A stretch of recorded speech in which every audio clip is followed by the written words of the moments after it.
is going on, guys? IB Gamer here, and today I need to apologize for what I did.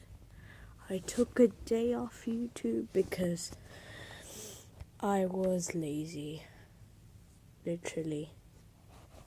So what I need to do today is to make a long video. Probably we're gonna react to 2 videos, and I could survive an apocalypse. Yeah, that's right. Let's react. Your car has stalled somewhere deserted, your airplane makes a crash landing, or you're trying to survive after our civilization has finally crumbled. You may need the skills to continue life after your luxuries have been taken away.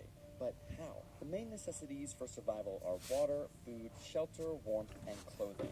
So let's start with water. It will be integral to search for a freshwater source, but once found, it won't be immune to disease. You'll need to boil the water for 5 minutes to kill potentially harmful bacteria.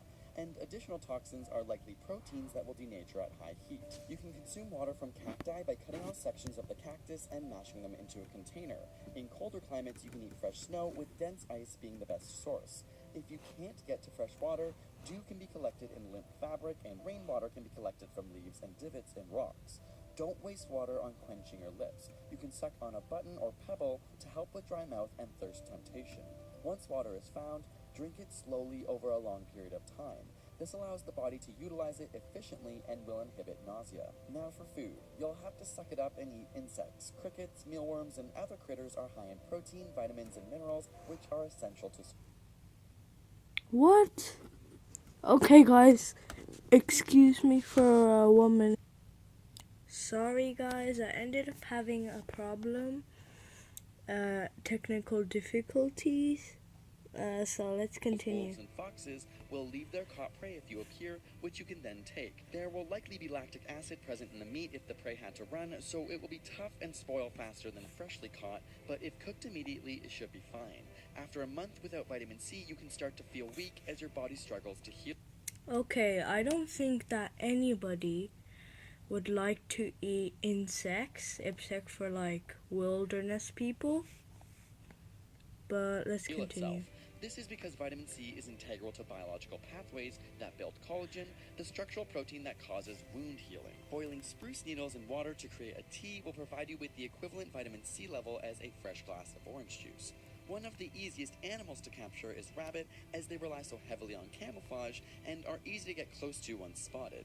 But they're very fast alone, as they are such a lean meat, so you'll need to find more fat. So much of our lipid intake comes from staples such as butter, milk, salad oil, or ice cream, things that are sort of hard to find in the wild, so you'll need to actively seek out fat. Eating some plants and berries can be deadly, so think like a squirrel and eat acorns. They're high in fat and always safe. The bitter taste comes from the organic substance tannin, which is found in tea and beer. If you boil the acorns for 2 hours, you'll decrease the bitter taste and then leave them to dry or grind them into a paste and make pancakes. All aspects of the dandelion That sounds are edible good too. You can also boil them to decrease bitterness as well. Maple tree seeds are also a fun snack that is high in essential nutrients and fat. It will be nutritionally valuable to catch fish, but there are alternatives that don't need to be caught. Seaweed is extremely nutritious and abundant. It can be boiled, steamed, fried, or eaten raw. Yep. And rock-clinging mollusks are also rampant along the Pacific coast of North America. I wouldn't eat it An obvious way though. to cook meat is over a campfire with a stick, but you can steam food by digging a hole, adding hot rocks to it, and covering it with wet vegetation or seaweed. Add the food on top and slowly pour water, and the hot rocks will create... Wait a minute. I go to school, so I learned something about this. They did something like this in the Stone Age, I think, to take showers and probably cook food, I'm not sure, with the steam. You can see here.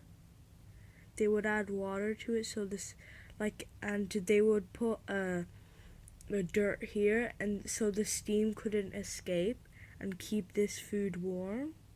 So let's continue. steam. To create heat, you'll need fire, so always have matches or a lighter handy, but Yep. in desperate times you can hit two rocks together for sparks. Keep your eyes peeled for iron pyrite, a type of flammable mineral that is mined for its combustible properties. Another safe option is the classic magnifying glass binocular lenses, which can I work have as well. that. Once you get sparks, you'll need a tinder, the name for materials that can ignite easily. Examples are shredded birch bark, dry moss, lichen grass, evergreen needles, and the bark of all cedar trees. Once lit, you'll want to lay the ends of sticks in the fire and then push them These guys really look like they're enjoying it, but not from the apocalypse. into the flames slowly as they're consumed. This is an efficient way to keep your fire going for longer. You don't want to light a fire within your shelter for obvious reasons, and proper ventilation is needed to stop any chance of carbon monoxide poisoning. A shallow cave is an ideal shelter, putting your fire a safe distance in front for warmth. In the woods, breaking off branches and making a leaning structure is simple and effective too. Angle the gradual incline towards the wind and start building the walls from the bottom up. Use a stick to make a drain around the structure for rainwater to drain. As for a comfy bed, pine needles, dry moss, leaves, and ferns are the Casper mattress of your post-apocalyptic life. In the winter, don't dress too warmly as your body is capable of regulating temperature, and perspiring can lead to dehydration. Yep, your On the body way out, can you'll wanna handle grab it. boots and thick wool socks. Leave your skinny jeans at home as you'll need extra room around the knees for dexterity. Look for clothes with as many pockets as possible, preferably ones that can close, and loose cotton shirts will provide better protection from insects. Oil driven from animal fats can be used to grease footwear and help keep them resistant to water, and the down feathers caught from any birds can be shoved beneath your clothes for warmth when needed. Now, rewatch this video and take notes, as when it comes time to fend for yourself, access to information on the internet will likely Yep. not be an option. Good luck. And if you want to see how some of the Okay guys, time for the next. Okay guys, we're on the next video and let's get started.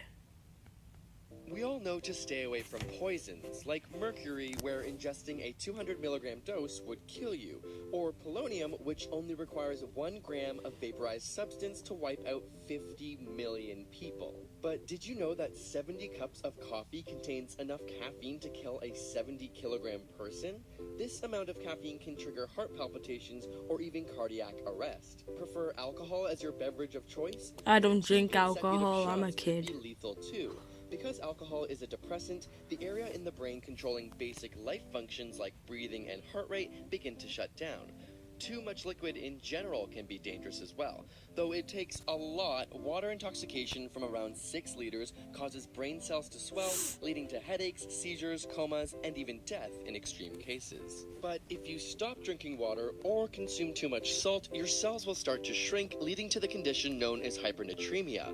48 teaspoons of your favorite seasoning at once is enough to trigger this reaction, also leading to seizures, coma, or even death. Stick your head underwater or simply hold your breath, and it takes around 4 minutes without oxygen to cause severe brain injury, and at 6 minutes you could die. Oh my However, God. in extreme cases, some free divers have been able to hold their breath for over 20 minutes. Cherries can also deprive you of oxygen. Say what? If you ever swallow a cherry pit, you shouldn't worry too much. Just don't bite into one. 1 or 2 ground cherry pits contains enough cyanide to take you down.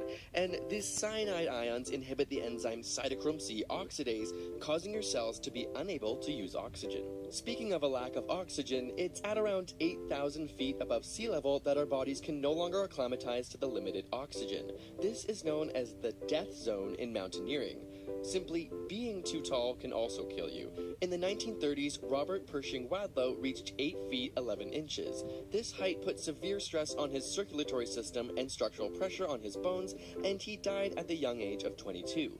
Researchers have hypothesized that every inch above 5 feet takes 1.3 years off your life. If you're worried about your pet's life, you may have heard not to give them chocolate. The same chemical, theobromine, can Yep. kill us too. Our bodies metabolize theobromine more effectively though, with 1,000 milligrams per kilogram being lethal to humans, which is the equivalent of 85 full-size chocolate bars at once. You may want that many chocolate bars after getting high, however, you would need to eat 22 kilograms of marijuana to be at risk of death. Smoke it, and the amount required to overdose is comically high. Approximately 680 kilograms of pot within 15 minutes would induce a lethal response, which may explain why there has never been a single documented death directly linked to consuming too much marijuana. Blasting some amazing music may be fun as well, just don't go above 185 decibels. The amount of air pressure from this could burst your lungs or alternatively create an embolism that travels to your heart. It may also keep your neighbors up all night, and while it's uncertain how long the body can survive without sleep, studies on rats who underwent continuous sleep deprivation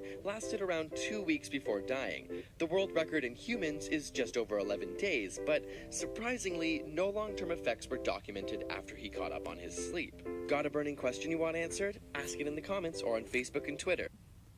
Okay guys, that's gonna be the end of the video today, and I'll see you guys next time. Bye!